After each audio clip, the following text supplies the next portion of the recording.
Today's podcast is brought to you by the Occasional Magazine. Download the quarterly magazine that focuses on the nexus of high fidelity and lifestyle. The winter magazine goes live this Saturday, February 3. So check out all the details on PartTimeAudiophile.com. You can download the magazine from the link right at the top in the navigation bar. We have a very special episode today brought to you live from New York City. The World of McIntosh debut of two lovely speakers and their two lovely creators. The two gentlemen on this podcast are really what they describe as the body and soul of these two new loudspeakers, one by Sonus Faber and one by McIntosh that we're seeing this weekend here at their display area. Both gentlemen are based out of Italy, but one designs the outside of the speaker and the other the innards. So without further ado, on to the interview.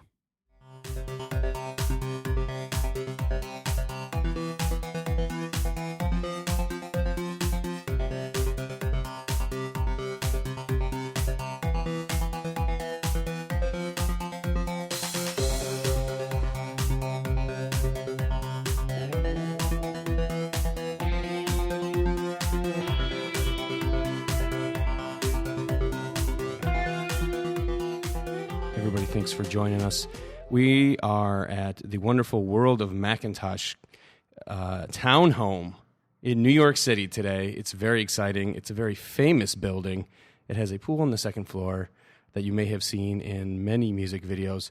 But the main focus of our attention is not the extravagant pool, but rather two new speakers unveiled recently. We're getting a taste of them today at the showroom. The XRT2.1K from McIntosh and the Sonus Faber AIDA. Now, we also have the chief design officer of the same speakers with us, and as eloquently put, he's the industrial designer, and if you like to think about it as the body and the soul of the loudspeaker. Please introduce yourself. Hi, I'm Livio Cucuzza, and I'm in charge of the industrial design of the McIntosh Group. And so we're kind of looking at the external parts of this, these two loudspeakers, because we're looking at two of them this weekend. Is there anything specifically that you were going for? Let's start with the XRT. In terms of this loudspeaker, was the sky the limit in terms of the materials you could use, or was it still something, because it looks pretty fancy. It looks pretty beautiful. Thank you. What kind of things do you take into consideration when designing the outside? I mean, the concept there was to create something very big and huge and heavy, because McIntosh is about, power and it's truly American things, and so very different from the Sonus Faber design, for example. It's like white and black. So the other things is that we had to deal with the line array technology that forced the design in some ways. But that was the fun part, because design without limits, it's art, and so it's a different job. Okay. But before you go on, I maybe just wanted to ask you, do you personally have any specific brands or artists that you've always admired that you draw from? Aside from this brand, obviously. Of course I have. In case of design of audio equipment, it's Dieter Rams. It's the master. I mean, what he did with Brown and the Bauhaus was inspiring still today. Do you have any particular maybe building designer? I lived in Chicago for a time. I really got bit by any building designer, any physical designer that you also artist perhaps, someone way out there? I used to be a big fan of Calatrava because I love the form that became a function, and vice versa. So I really like the structure that he can create that are beautiful and also functional in the same time. Much like the speaker. Yeah, exactly. And I do think for a lot of men who don't necessarily maybe make a lot of trips to art museums, this is their piece of art. Yep. It sits in their living room, and they see it every single day, just like something that hangs on the wall. And the shine, the lacquer, and the external look it's like a little temple to audio to them, I think. So definitely very much appreciated, especially when you get beyond the box and you're looking at a 3D structure that performs a function. So back to the speaker. Does it come in more than one color, or is it just the one design for McIntosh is black. McIntosh is black. So you took those into consideration. Is there what is the main material of the construct in this loudspeaker? We use a special HDF, that it's basically a high density MDF for the structure, and it's reinforced inside to have the proper strength.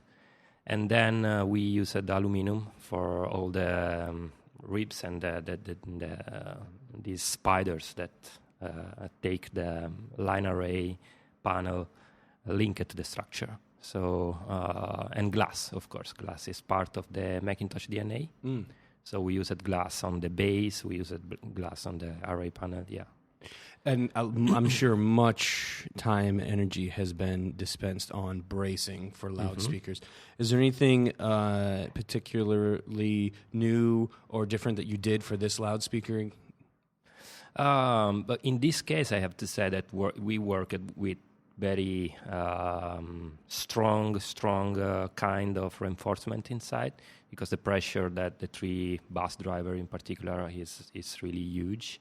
And we had to reinforce especially the mid section of the unit of the speaker with aluminum on front and back to ensure the right stability.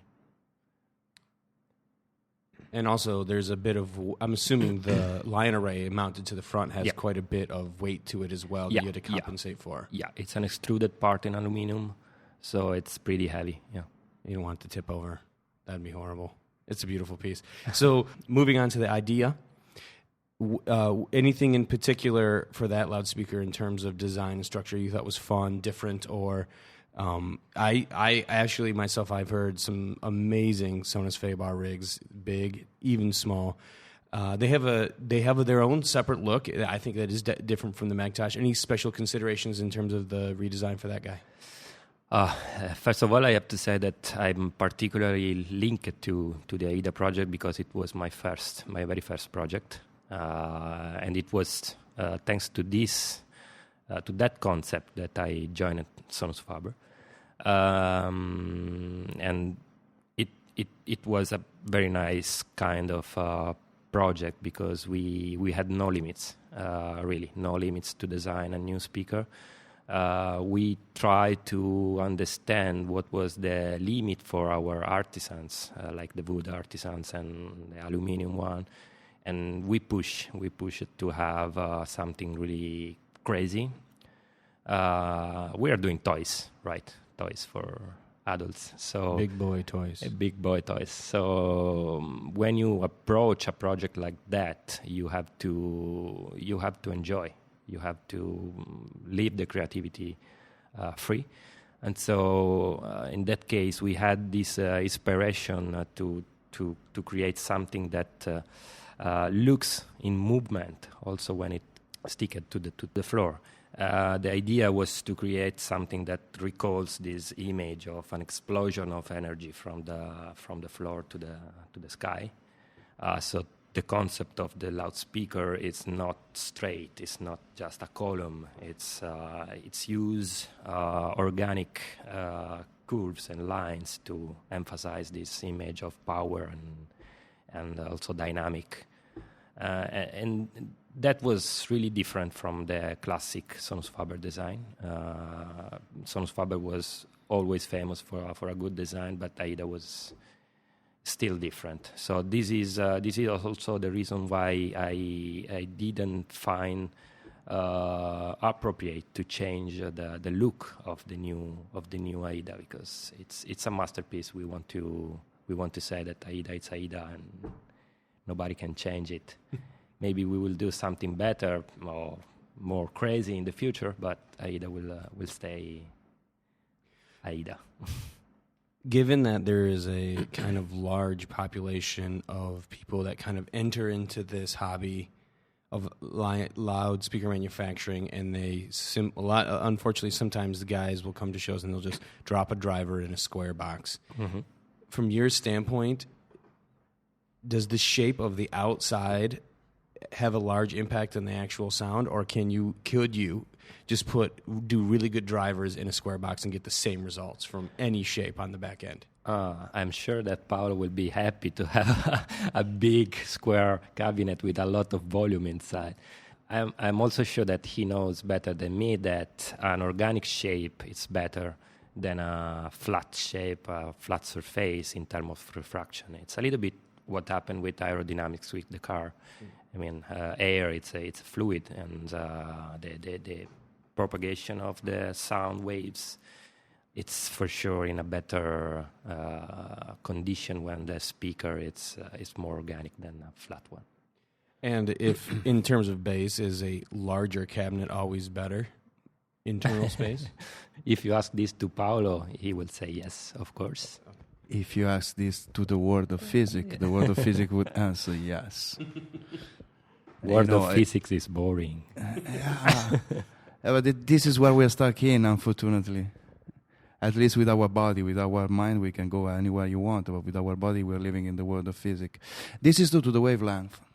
Bass frequencies are characterized by huge wavelength. And so it's clearly understandable that anytime you want to reach the deepest bass frequencies with a chord reproduction, you have to deal with a certain volume. You have some space to deal designing the speaker units in a certain way rather than in another way, but a certain amount of volume is required.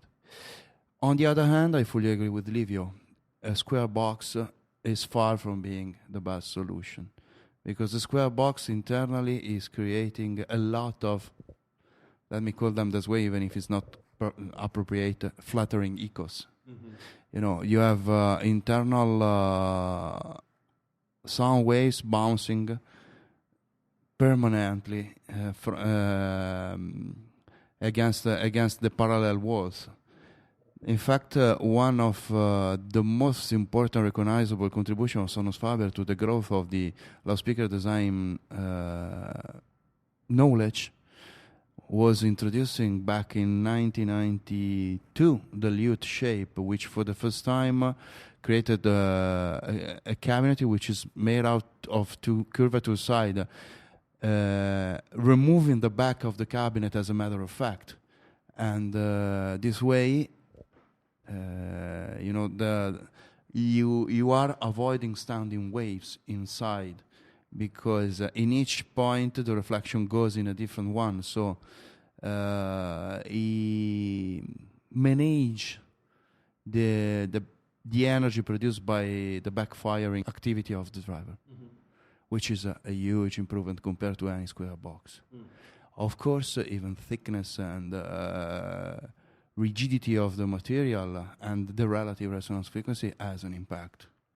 So it's better a thick square box than an organic thin layer of thing. Mm-hmm. But dealing with the same kind of quality materials, an organic shape is much better solution. Audio production boxes, the look of most components is comprised of either black or silver, and I don't think there's anything wrong with that in particular. But do you think, do you have any rationale for the reason why people are so drawn to just black piano gloss on their speakers? Any insights? I don't know. I know that it's one of the most sellable color around the world, so I think it's a common thing to do black speakers. If you had not for Sonus Faber. That's the strange things. Yeah. What color would you like to? Do you have a favorite color to work with, or you would like to see?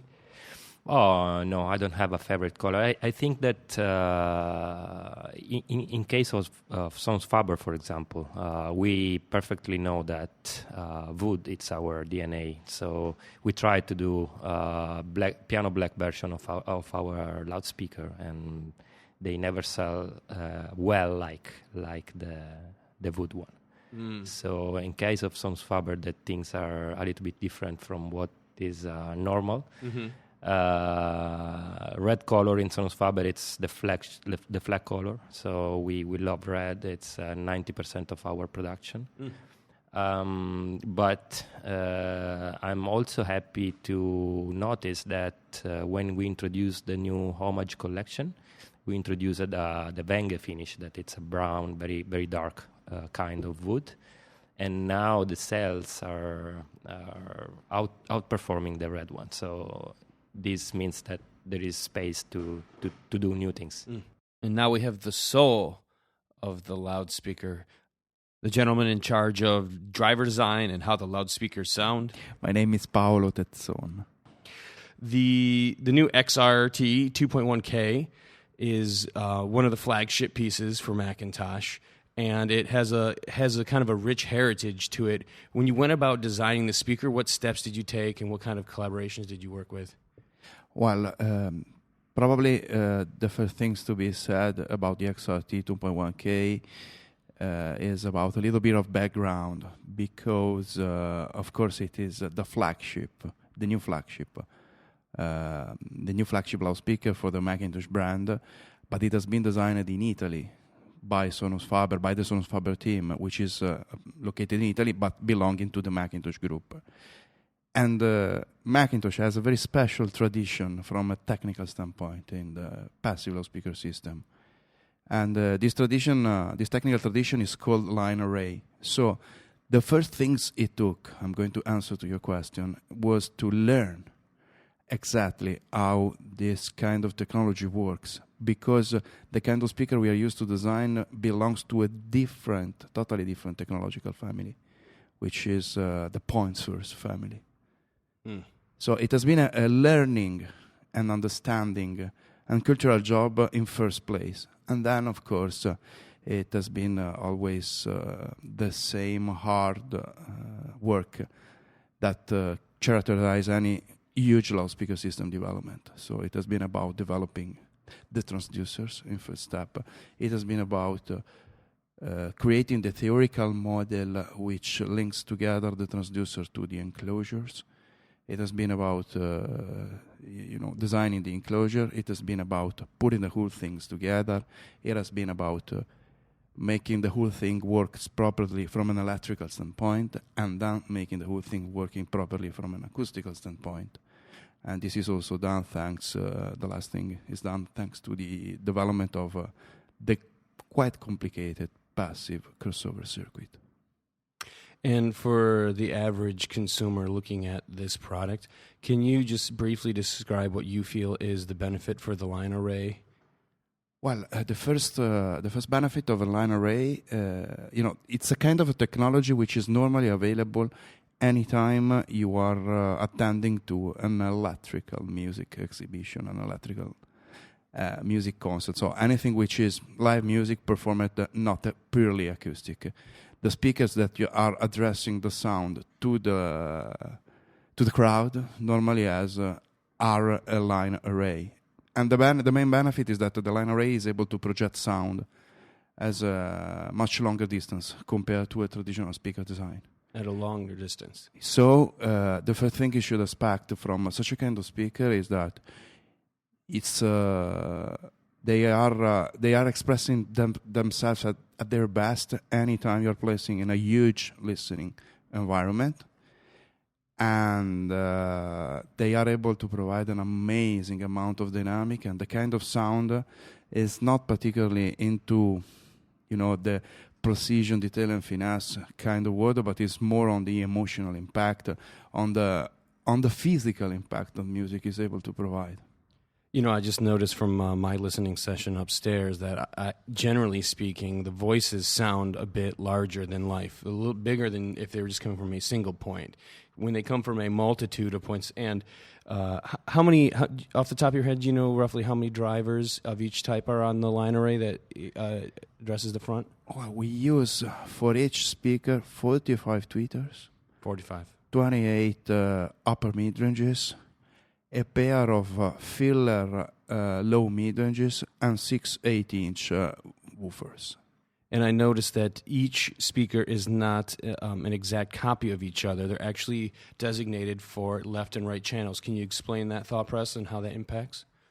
Obviously, as you correctly mentioned, one of the possible weaknesses of a line array design is that they lack a little bit the ability of staging so precisely. As you correctly said, as you correctly noticed, they have the tendency to sound a little bit too big, right? Or very big, which is not necessarily a bad thing. But in order to improve their precision to defining and to focusing perfectly the various subject into the sound stage, we rationally displaced the mid-high frequency drivers in such a way you have one straight line top to bottom of tweeters, which are firing internally within the stereo pair, and just behind them one straight line of upper mid-range driver, which is firing a little bit externally. So that in this way you have the perfect off-axis performance firing internally. You just simple place the left speakers on the left, the right speakers on the right, and if you take a measurement of what's happening with a rake angle of from 15 degrees up to 30 degrees internally, you're going to find that over there is the best performance of the speakers. If you add to this that also the filler mid-ranges, the low mid-ranges are displaced in such a way they are firing against the listening spot, you can clearly realize that everything has been designed to provide the best possible musical signal directly firing against the sweet spot. Yeah, the two mid drivers, or the mid bass drivers, you said they're actually facing the inside part of the axis. If you're looking directly on the speakers for left and right, when you talk about voicing a speaker like this, how does that process go for you and your team? Because I know there are some discrepancies in the thought process for voicing it for maybe a certain market, like the German market or the UK market or the American market. Is there a specific frequency response or a sound that you guys went for in terms of voicing? Well, of course, every country has its own taste, which is culturally dictated. But what we learn in our long time Sonus Faber experience that there is a sound we strongly believe in, which is our sound, and which is the sound we believe is the best possible reproduction of music. So we kept going with that. We kept going with that sound for a very long time, and year by year, these things have been universally appreciated all over the world because it is a correct sound. It is something you strongly believe, because anytime you strongly believe in something, people understand, and hopefully they appreciate as well. This time it has been slightly different because we paid a lot of attention within this design in being respectful of the McIntosh tradition and the McIntosh sound. So when in the beginning I told you it has been a learning process, part of this learning process has been about understanding the idea of sound McIntosh has and welcoming this idea of sound and implement it on the speakers. I would define it as a gorgeous sound. I would define it as gorgeous. I would define it as, gorgeous is the perfect word. Nothing more to add. So, given kind of the research that we've seen come out of the Harman Kardon group, where they do their Harman curve and they have this specific frequency they feel is the average of the appeal for the masses. Do you guys work on that? Is it as simple as a frequency response curve to you? Is it more than that in getting that McIntosh sound? Well, it is absolutely more because, first of all, things said in that way or put it in that way, I don't know, are not really describing what's really happening acoustically, because there are so many things that can have an impact on how you would design a frequency response, for instance. I'll give you an example. Fletcher and Manson studies have demonstrated since so many years that the human hearing apparatus works in a particular way. And so we are not provided with a perfectly linear hearing apparatus. Our apparatus is not linear at all. We are much more sensitive to the frequency range which belongs to the scream of the weakest of our kind. And this is obviously related to our struggle to survive since the beginning of times, I would say. So the frequency range between 2K and 6K are the frequency where our hearing apparatus is most sensitive. And but it's not only like that. It's not only that our hearing frequency response is not flat, but it is also that this non-flatness changes in order of the amount of sound pressure lever which is applied. So in order of the amount of sound pressure lever, the frequency response of our hearing system changes as well. So what in Sonus Faber we started to do was to considering the average pressure level in a domestic listening spot, in a domestic environment, which is rateable between 70 up to 80 dB, seeing what's happening in our human apparatus, hearing apparatus at that frequencies. And then, of course, we slightly emphasize the range of frequencies which are less sensitive to us, and we slightly de-emphasize the most sensitive ones. We did the same with McIntosh. McIntosh changes a little bit because since it's in line array, it has a decay in space which is lower than a point source. And so we made kind of different calculation. Well, actually, the sound pressure level was the same, but we in the listening spot. But we, of course, considered that the McIntosh speaker is something you will listen a little bit more far away than a traditional point source speaker. Is there any kind of special consideration that differed from this line source array to the speaker we're going to hear tomorrow from Sonus Faber? How did those two different design processes separate themselves as you went along? Oh, well, I mean, the structure of the process is more or less the same. Mm-hmm. They are totally different products and speakers from a technical standpoint, and so, instead of designing a tiny, low, total harmonic distortion, aluminum, magnesium alloy diaphragm, this is what I did for the McIntosh. Mm-hmm. Here I'm designing an air-dried paper blended with some other natural fibers. Mid-range being 6.5 inch wide, and total harmonic distortion is not a concern, but given the size, it would be okay. So many technical feature changes. The process, the overall process is always the same. You start developing the speakers, you start knowing in advance which kind of enclosure and which kind of dimension you are dealing with. So you start to develop the right speakers, having the right dimensions. Of course, if you consider one, the XRT 2.1K, you have totally a certain kind of speaker. If you consider the AIDA, you have totally different other kind. Do you have a preference or a favorite material you like to work with in terms of drivers? Do you have one that you maybe think sounds better than others? Because there's a lot of different materials out there to choose from these days, and I know you guys you're talking about using two different materials for this particular execution. Yeah, maybe even more than two.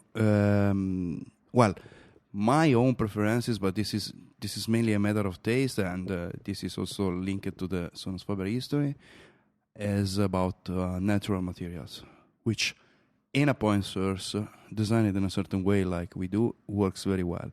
But the reality is that the choice of material really depends, or it's linked to what you're aiming for. Mm-hmm.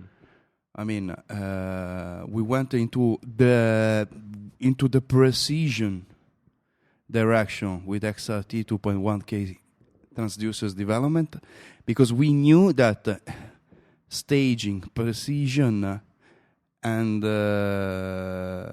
accuracy are the possible weaknesses of a line source design. So to compensate for that, we went designing very accurate speakers, which maybe used in point source design might sound even aggressive and to your ears, but within a line source design, listen at a certain distance, they perfectly compensate the imprecision which normally affects a line. Do you have any opinions on the use of beryllium in drivers? I know that's been a popular kind of material as of the past couple of years, getting a little more popular. Well, I not only have an opinion, but we use beryllium with a very special treatment on top for the very first time in the hi-fi industry, I would say. And this is something we are very proud about. Beryllium has some the beryllium diaphragms, talking about tweeters, obviously. Yes, tweeters, yeah. Because there are also beryllium dome meters, which are quite interesting. That sounds expensive. Yeah, they do. They definitely do. Beryllium tweeters have, to me, one fantastic thing, which is an amazing transparency and an amazing microdynamic. This is what I really love. But, of course, since they have normally the tendencies to pick just out of our theoretical audio listenable band, so they have the tendencies to pick just around 25K, and in theory our listening range should stop at 20K, but it's not true. I mean, it is, but this is a long thing to say. Anyway, the beryllium has this fantastic property, microdynamic, I was saying, and transparency, but have the tendency to sound a little bit aggressive, a little bit unnatural, I would say. So, back in 2014, we designed a very limited run speaker, crazy design. It was called Extrema, under the Sonus Faber brand. And it was a speaker which was tiny but about extreme solutions. And the extreme solution we came out for the high frequency was to use a beryllium diaphragm, but with a carbon-like diamond coating on top. Wow. And the beautiful thing of this treatment, which is quite dangerous, because anytime you're dealing with beryllium, it's dangerous and extremely expensive, is that it is able to change a little bit the thickness of the diaphragm without almost without affecting the weight, so that it simply moves much more higher, the resonance frequency of the material, such higher that you wouldn't perceive that clearly. And so you have exactly all the very good properties of beryllium without having the side effect of kind of an aggressive sound. Unfortunately, this process is extremely dangerous and expensive. And on the other hand, we reached a result which we like the same time with our special Sonus Faber DAD tweeter, which is implemented in the AIDA. So there's a bit of give and take in any type of speaker design. Yeah. Nothing is perfect. Yeah. Of all of the barriers to design, the challenges that you see, which one would you like to remove in order to help make the perfect speaker? Oh, and we could add the no cost. You know what I'm saying? Well, of course. No cost is something very desirable. Of course, having no cost will allow you to do amazing things. Another thing I'd like to remove, but in theory, because I know it's really necessary and it really belongs to who we are. Sometimes when you are dealing with an industrial designer, is asking you to do things which may conflict with the world of physics and the world of electroacoustic. So if I could remove to deal with industrial designs, I would be happy. But unfortunately, I have to, and it's even a friend, so I can't. I mean, just to dig a little bit deeper on that particular point. I mean, is there like speed? Like, if you could make the fastest driver ever, is there, let's say, is there a material? What qualities of a material would you like to work with in a driver that make the best sound? So you're just pulling out, oh, this one's not stiff enough, this one's not fast enough. What variables would you like to remove in order to make the perfect driver? Is it simply just the lightest, fastest, stiffest material out there? I believe that we are some amazing material today. We have nothing to complain about that. Of course, if you want to look at the future, of course, you would like to make the interaction between the human being and the speaker different. You would like to have a speaker able to disappear. I'm dreaming right now. Mm-hmm. Or you would like to have something which is, a system which is able to create an hologram of the singer in front of you to make the thing even more realistic. From a technical standpoint, we have so many different choices. Let's talk about the midband. If I'm talking about the dynamic of the midband, nothing sounds like a horn. Mm-hmm. If I talk about the transparency, nothing sounds like a dome mid-range. If I'm talking about the overall natural presentation, nothing sounds like a paper mid-range. And I don't even know how to melt together all those properties within one driver. If somebody knows, please do it. That's good. I like that. That's very insightful. Thank you. You're welcome. I just want to thank you guys both so much for joining us on the show today. It's been very enlightening. Thank you to you.